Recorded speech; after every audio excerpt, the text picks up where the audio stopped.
Hey spooky crew! If you're new here, welcome. My name is Jacqueline and this is Makeup Tales. On Tuesdays, I post a video where I complete a makeup look while narrating a spooky scary story. And on Thursdays and Saturdays, I post just spooky narrations.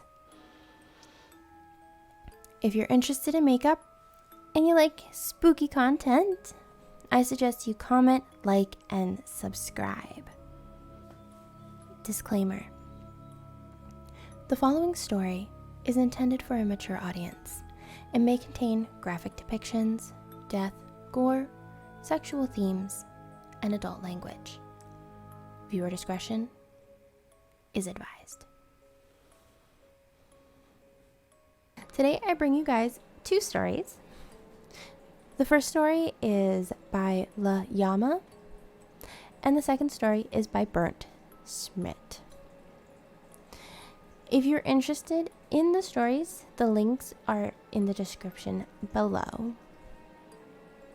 I hope you guys enjoy.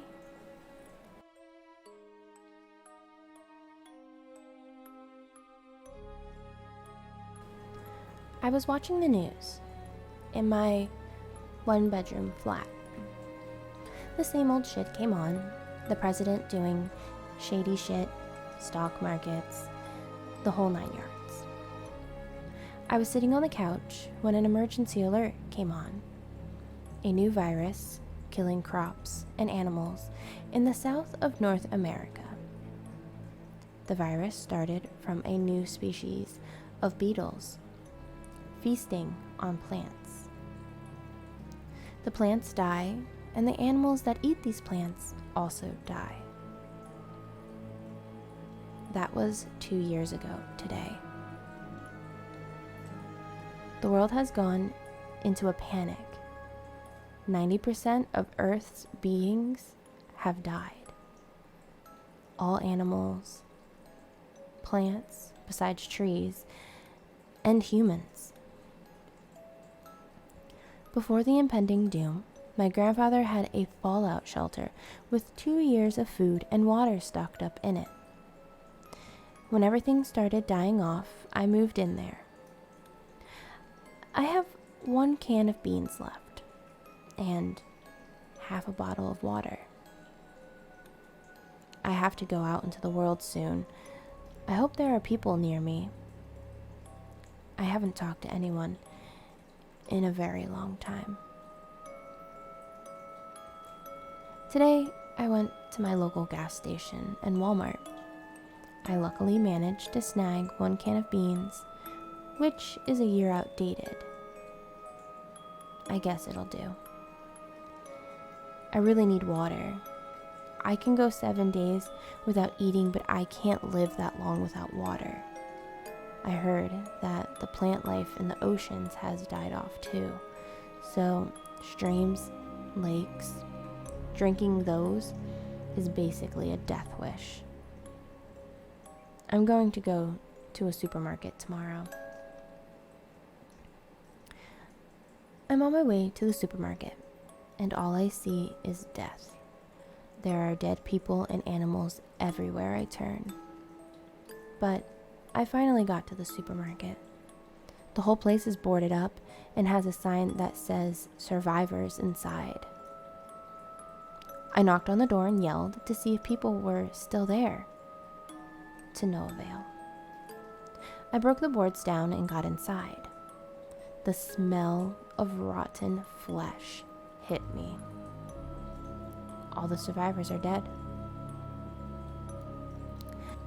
I look around and find 7 water bottles and some old veggies that were processed before the virus was found. So they are safe to eat. I can't believe all of humanity is missing. I'm getting more and more lonely. And I'm becoming more and more depressed. If I don't find hope soon, there will be no hope for me. A couple of days have passed. I fear that my time has run out. It's been 2 years, 4 months, and 29 days since the virus. Tonight will be the time to finally meet up with my long-lost friends. Where they are, heaven or hell, if it even exists, and tell them about the time all of life disappeared from the earth. This is my final goodbye. I'm sorry to whoever finds my body. I tried my best.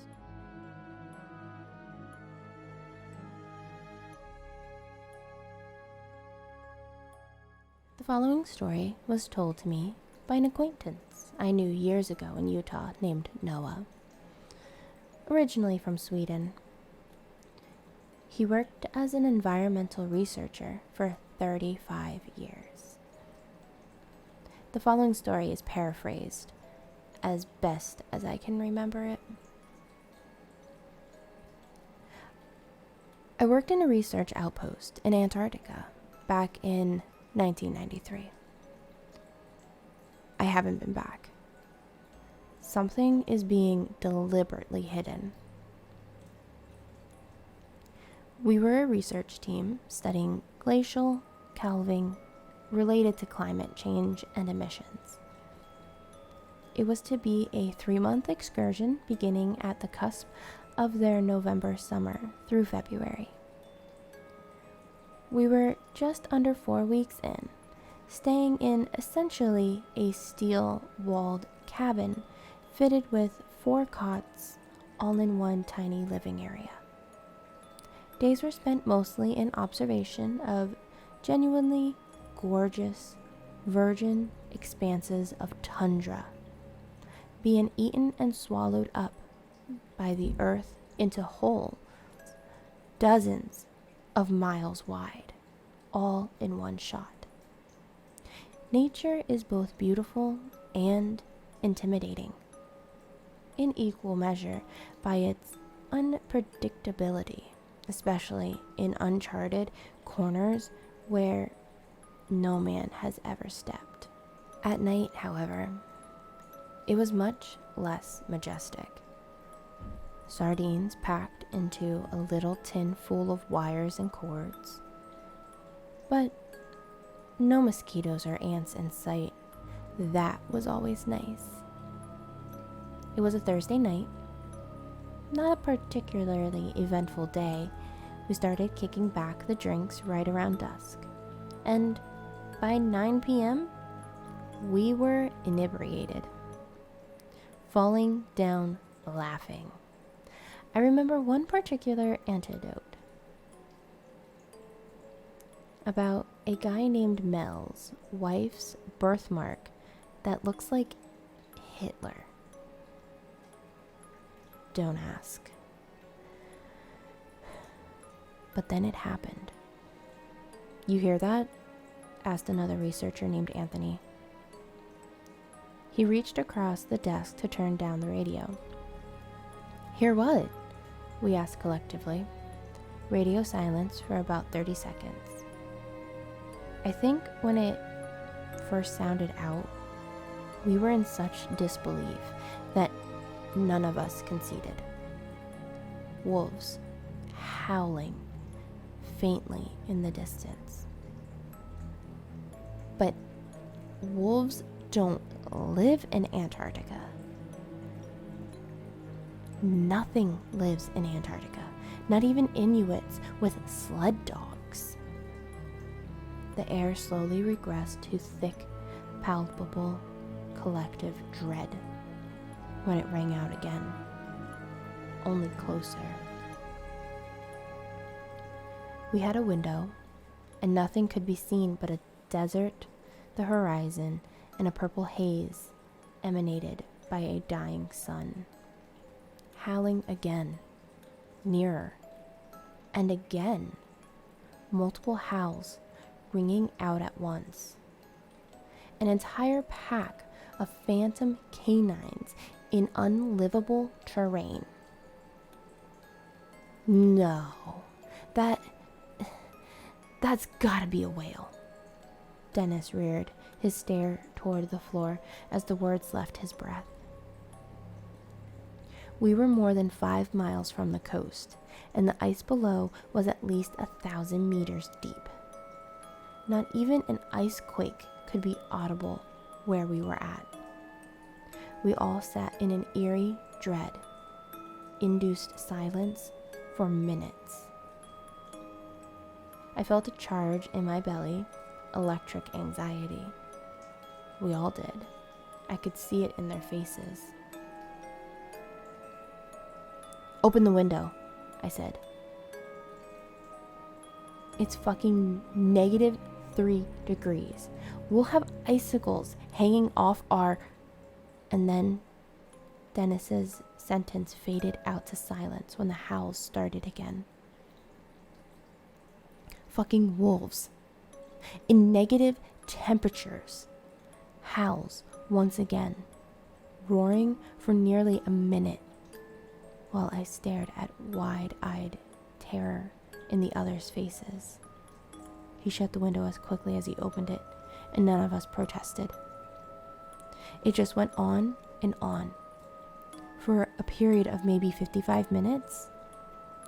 To be almost exact, I know, because I'd basically disassociated from the nightmarish reality of the situation by leering at the digital clock next to Mel's cot. Finally, the house faded out to nothing, and it was gone. The next morning, we phoned in for a helicopter. Anthony had recorded the entire thing. I don't know which was more terrifying, the ghostly baying in the distance, or static, silent fear. We went out as a team the next day and trekked a mile in each direction. No fresh fallen snow, no wolf pits, no paw prints. The chopper from a research station 40 miles off swept the entire area for about 10 miles in every direction and found nothing but tundra. In the end, I understand the story is a bit anticlimactic. No, our station didn't get ripped apart by rapacious werewolves or attacked by a monster that crawled out of the calved holes in the desert. But something unholy was out there that night. We didn't bother to listen the rest of the trip, but it was there. Something is out there in the desert of Antarctica, around the coordinates of 77 degrees 50 south, 166 degrees 40 east. 2.5 years later, our research station was shut down by the Swedish government for unknown reasons. Probably technical issues, but then again, maybe not. I don't know. But that one particular hour was the most frightening thing I have ever faced. And I nearly drowned as a child. All the other stations remain until this day. Wolves don't live on the continent of Antarctica. But they were there that night. I hope you enjoyed these scary narrations. I will catch you next time, and stay scary and glamorous.